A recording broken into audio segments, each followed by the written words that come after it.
আসসালামু আলাইকুম ভিউয়ার্স, আমি আজকে আমাদের বাগানে কিছু সার প্রয়োগ করব। সারগুলো হচ্ছে এটা হচ্ছে ডিআইপি সার।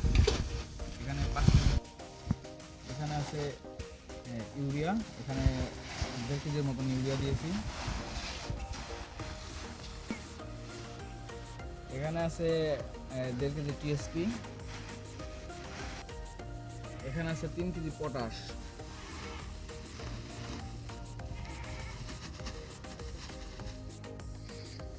এটা হচ্ছে ফুরাটন, এখানে 1/2 কেজি ফুরাটন আছে।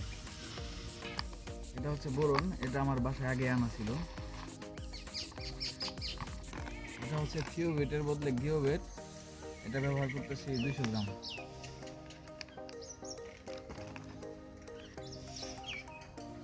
এখন ভালোভাবে মিক্সড করতে হবে। মিক্সড করে প্রত্যেকটা গাছের গোড়ায় পরিমাণ মতন দিতে হবে এবং এটি দেওয়ার 4 থেকে 5 দিন পর পানি দিয়ে দিলে একটা ভালো একটা ফলন আশা করা যায়। তো আপনার সাথে থাকুন, দেখুন এগুলো কীভাবে আমি গাছে প্রয়োগ করি। আমাদের এখন সার প্রায় মিক্সড করা শেষ।